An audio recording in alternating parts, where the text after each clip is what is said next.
Maxi Test vous est proposé par l'Argus.fr. Actualité auto, petites annonces et cote Argus.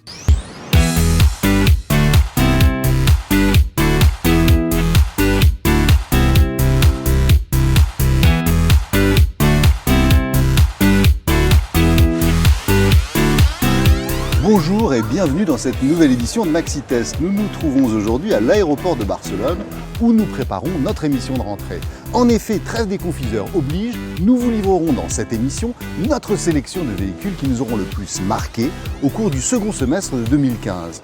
De la berline au roadster en passant par les supercars, tout de suite c'est le sommaire de l'émission en images. Dans cette édition de Maxi Test, nous partons à la découverte du Nissan Juke Air, une version explosive de ce crossover compact, de la nouvelle génération du roadster mythique la Mazda MX-5, du surprenant pick-up Mitsubishi L200, de la gamme entièrement renouvelée des SUV Mercedes, et pour terminer, un tour dans le futur au volant de la nouvelle BMW Série 7. Commençons ce palmarès avec une supercar de plus de 600 chevaux que nous avions essayé fin juillet sur le circuit de Silverstone. Il s'agit du Nissan Juke Air 2.0.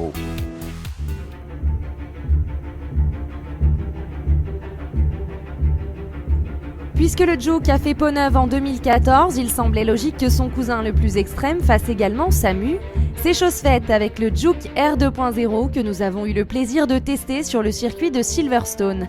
Rappelons le concept, on croise un Juke à la structure renforcée bien sûr avec le V6 biturbo d'une GT-R Nismo pour obtenir un crossover supercar de 600 chevaux. Alors qu'est-ce qui change dans cette nouvelle version ? La GT-R a évolué, on a une GT-R Nismo aujourd'hui et le Juke a évolué puisqu'on a un nouveau design de Juke. On a réuni dans le Juke Air 2.0 le moteur de la GT-R Nismo, 600 chevaux, avec la nouvelle carrosserie du Juke et ça nous donne le Juke Air 2.0. À qui destine-t-on cet ovni ? On est dans le monde de la supercar naturellement, donc c'est réservé à quelques happy few. On a vendu le Juke Air, la première version à quelques unités. Et là, si les clients se manifestent à nouveau, on a la possibilité de leur produire cette version. Les sensations au volant sont étonnantes, puissance et précision sont au rendez-vous. Le travail sur le châssis permet des trajectoires impressionnantes et des passages en courbe très proches de ce que l'on réaliserait en GT. On reste un peu surpris par la hauteur de la position de conduite. Le tracé du jour ne nous a pas permis de tester la VMAX, mais la devancière tutoyait les 270 km/h. Gageons qu'elle s'améliore encore avec 50 chevaux de plus. On sent bien les 600 chevaux, donc ça il n'y a pas de problème. On sent un train arrière qui est assez joueur, assez jouant, parfois même un peu piégeux. Par rapport à un Juke Nismo ou un Juke Nismo RS, on sent une direction qui est beaucoup plus précise. On sent un châssis qui a été sérieusement rigidifié. Et pour cause, puisque on a un rapport de puissance de 1 à 3 par rapport aux versions Nismo. C'est plaisant à conduire. Une direction qui, à mon sens, aurait pu être un peu raffermie. Alors je ne sais pas si on verra un jour le Juke Air produit en série. Il ne faut pas cacher le plaisir qu'on peut avoir à conduire ce genre d'engin, parce que c'est quand même à la fois très puissant, assez confortable, pas trop spartiate à l'intérieur. Et puis on peut dire que c'est une expérience de conduite qui est très différente de celle de la GT-R, même si le moteur est le même, parce que le châssis est très différent, parce que l'empattement n'est pas le même, et c'est donc quand même un vrai plaisir de conduite.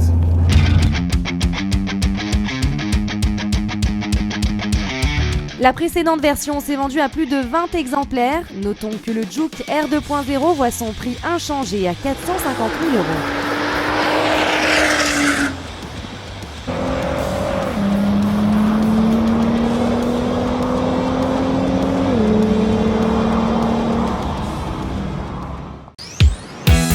Pour les roadsters, notre coup de cœur va sans conteste à la nouvelle Mazda MX-5 ou Miata.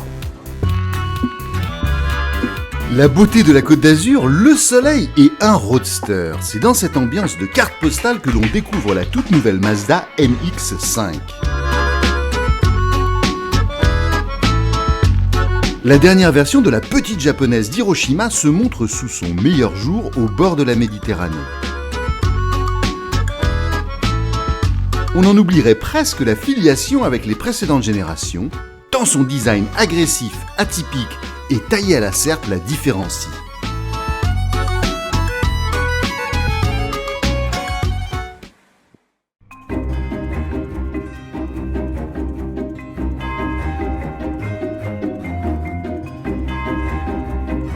Ses petits yeux et l'avant arborent ainsi une identité marquée sans trop en faire.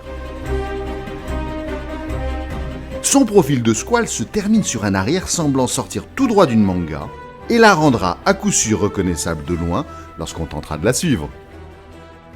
En s'asseyant à bord, on se retrouve dans une position de conduite de petit roadster exactement comme on l'adore.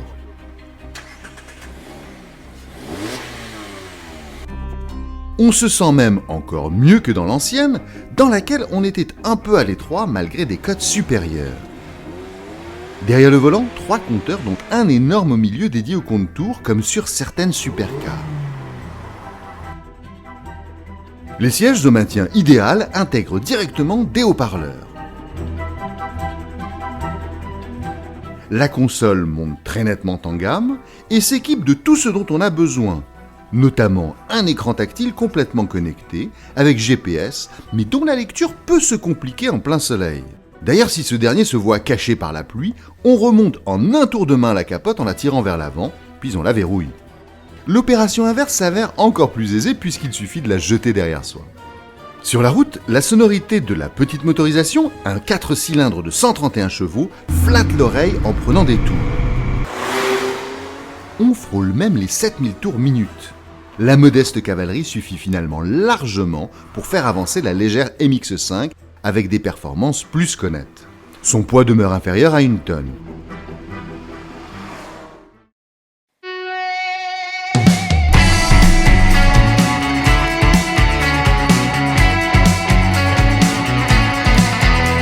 Les sensations sont exceptionnelles avec la tête dehors qui renforce le sentiment de dynamisme. Les reprises manquent parfois un peu d'énergie, mais les palettes de la boîte demeurent parfaitement manipulables. Elle permet de descendre rapidement un rapport pour aller rechercher une meilleure plage de couple. La MX5 adore jouer avec son arrière un poil mobile et une agilité typique de roadster au gabarit modeste. De ce point de vue, elle respecte son cahier des charges sans renier ses aïeuls. Son châssis fait preuve d'un peu de souplesse en courbe. Cela pénalise le comportement quand on la cravache à la limite. Et améliore le confort quand il s'agit de partir dans une longue virée le long de la côte.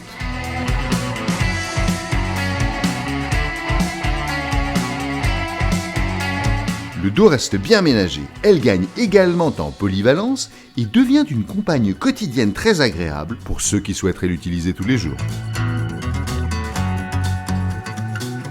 Il faudra se mettre au volant de la version de 160 chevaux à l'amortissement mieux taillé pour le sport pour profiter d'un agrément plus piquant. Au rythme de la balade, elle se révèle toujours aussi agréable à mener, lunettes sur le nez, en alignant les bornes jusqu'au soleil couchant. La MX5 se renouvelle donc sans se rater en appliquant parfaitement la recette de ses premiers succès, avec quelques ingrédients très contemporains. Et cela sans devenir fou au moment de signer le bon de commande qui ne réclame que 24 800 € pour commencer à s'amuser. On cherche, il n'y a pas vraiment de concurrence. La porte s'ouvre donc encore une fois sur une carrière pleine de réussite.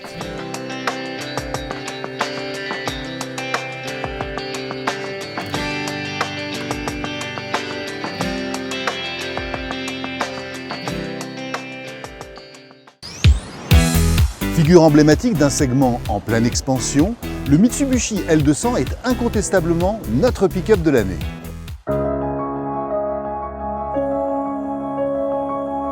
Après 9 ans de bons et loyaux services, le Mitsubishi L200 laisse sa place à une 5e génération entièrement repensée.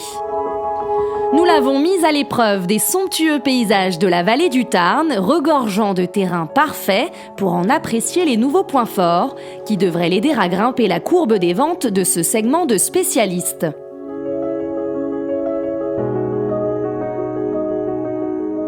Le japonais affiche d'abord un look sans ambiguïté, à l'image de sa garde au sol, ses grosses roues, sa benne immense et son gabarit qui ne laisse aucun doute sur sa vocation d'alpiniste tout-terrain. Et pour autant, il ne manque pas de style avec sa large calandre, ses feux légèrement effilés et ses attributs de baroudeur. Évidemment, vu son gabarit, les gorges du Tarn sont plus adaptées pour lui que les petites rues. Entre deux chemins caillouteux, l'épreuve de la route s'avère acceptable, en dehors d'un pont arrière dur qui tressaute sur les petites irrégularités d'asphalte.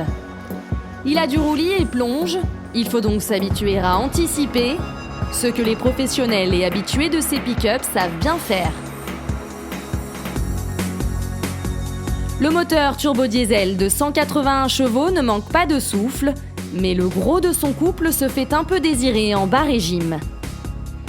Sa consommation en plus reste facilement en dessous des 10 litres avec un malus inexistant car il s'agit d'un utilitaire.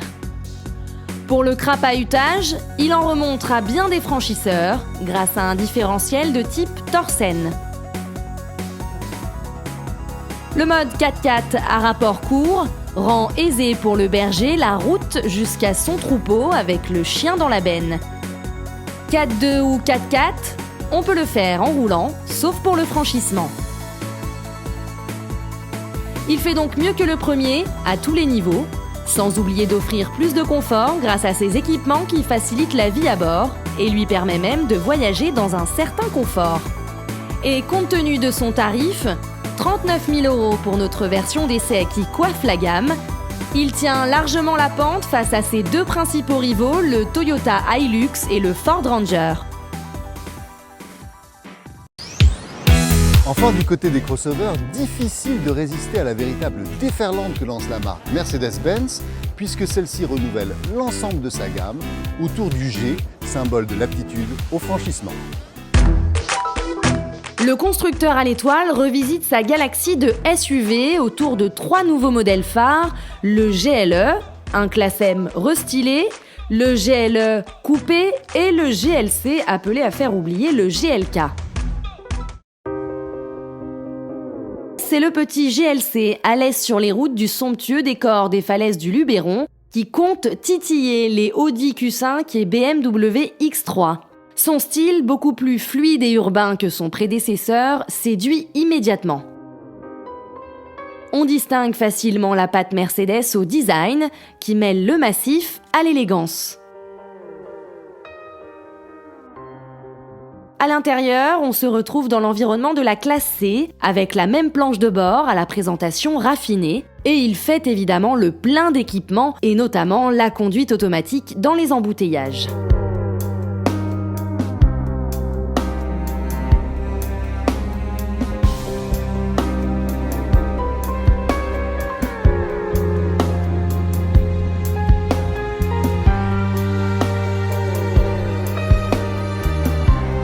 Histoire de mettre tous les occupants à l'aise, il ne faut pas hésiter à opter pour la suspension pneumatique pilotée qui rend lisse tout notre parcours serpentant sur ces routes emblématiques des Alpilles.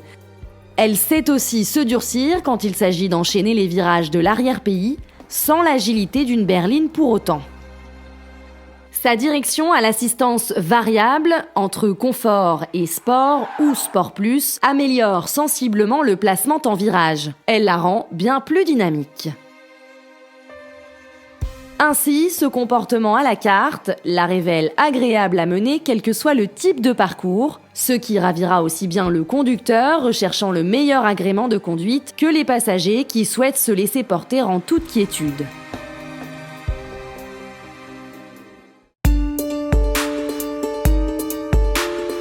Sous le capot, le vaillant 2 litres de 170 chevaux diesel, associé à la nouvelle boîte automatique à 9 rapports. Cette douce transmission facilite encore plus la vie sur autoroute et réduit les tours moteurs pour un silence encore accru. Du coup, nul besoin de signer un chèque au nom de l'écotaxe.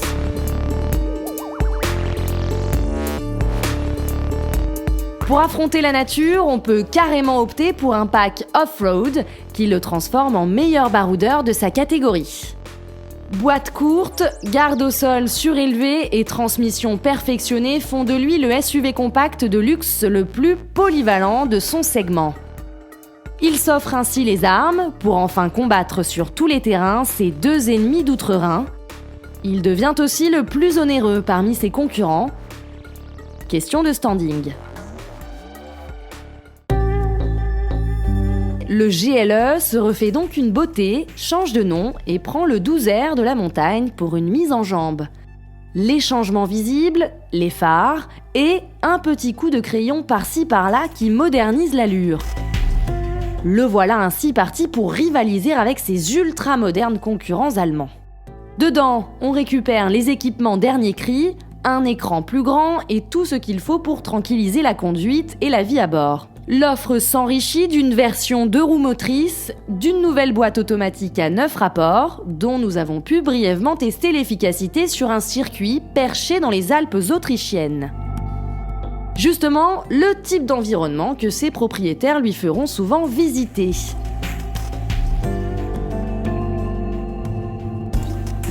Cette mise à jour s'accompagne évidemment d'une gamme de moteurs Euro 6 allant de 204 à 585 chevaux, dont le 258 chevaux de notre docile version d'essai, prêt pour les randonnées et les longues liaisons sans se fatiguer, pour peu qu'on y mette le prix.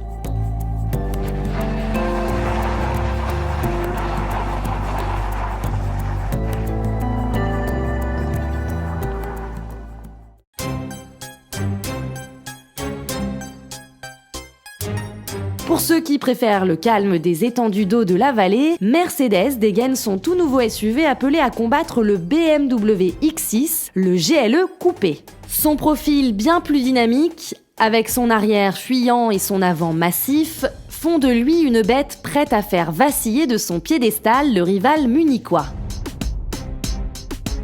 Pour l'aider, tous les équipements du GLE bien sûr, et une palette de moteurs allant du diesel de 258 chevaux de bonne famille, dont nous avons pris le volant, au méchant V8 AMG de 585 chevaux. Elle est dotée d'excellentes aptitudes routières et le confort y est magistral à son bord. Pour rouler avec style vers son lieu de pique-nique au bord des lacs alpins, notre modèle convaincra à coup sûr les adeptes du genre pour un tarif calqué sur celui de son cher rival.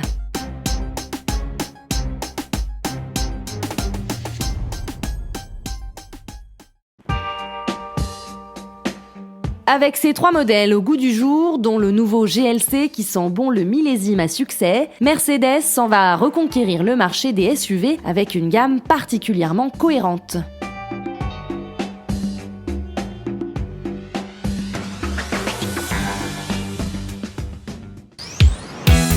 Incontestablement la berline la plus high-tech du moment. Direction la douceur des côtes portugaises pour découvrir la BMW Série 7 nouvelle génération.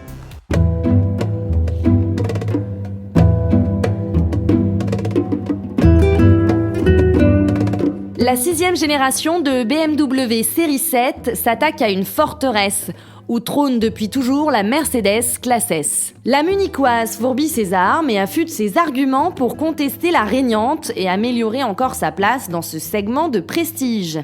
La calandre, synonyme d'armoirie chez BMW, est immense. Elle est encadrée par des phares typiques et technologiques pour un éclairage optimal en toutes circonstances. Globalement, le visage est sage, mais très statutaire. Le profil conventionnel se termine sur un arrière plutôt droit, avec un jonc chromé reliant les deux feux.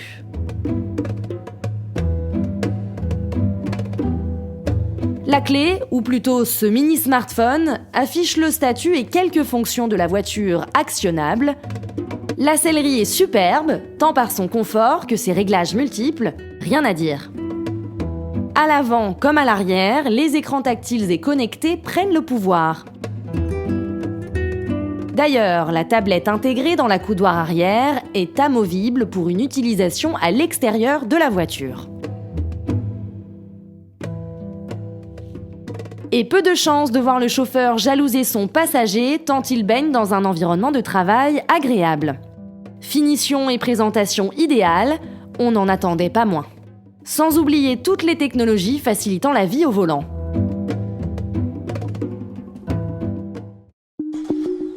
Elle avance toute seule dans les embouteillages, lie l'asphalte via l'armada de caméras, anticipe même les bosses avec l'aide du GPS qui recense les routes dégradées. On ne touche plus le volant, ni même des boutons pour monter le son ou passer un coup de fil, grâce à des gestes devant l'écran.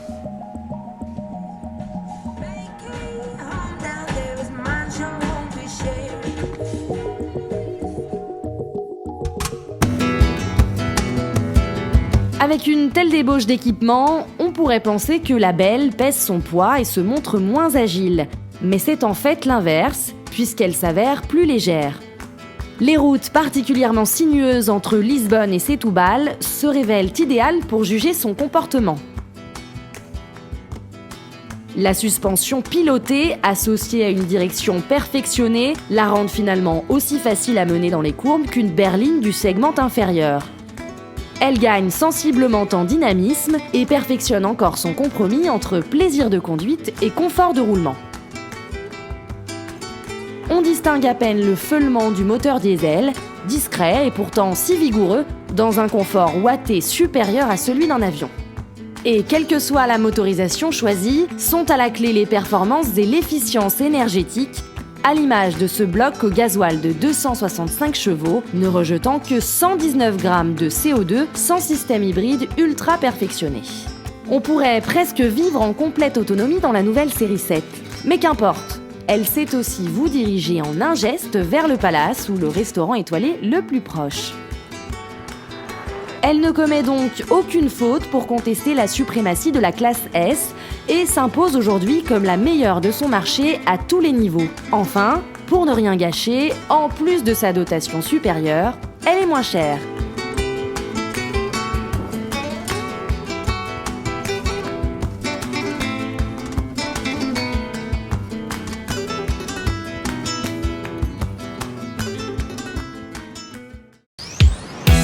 Et bien voilà, cette émission touche désormais à sa fin. Nous quittons Barcelone et son aéroport pour vous donner rendez-vous le mois prochain pour Maxitest et à bientôt sur l'antenne de Motors TV.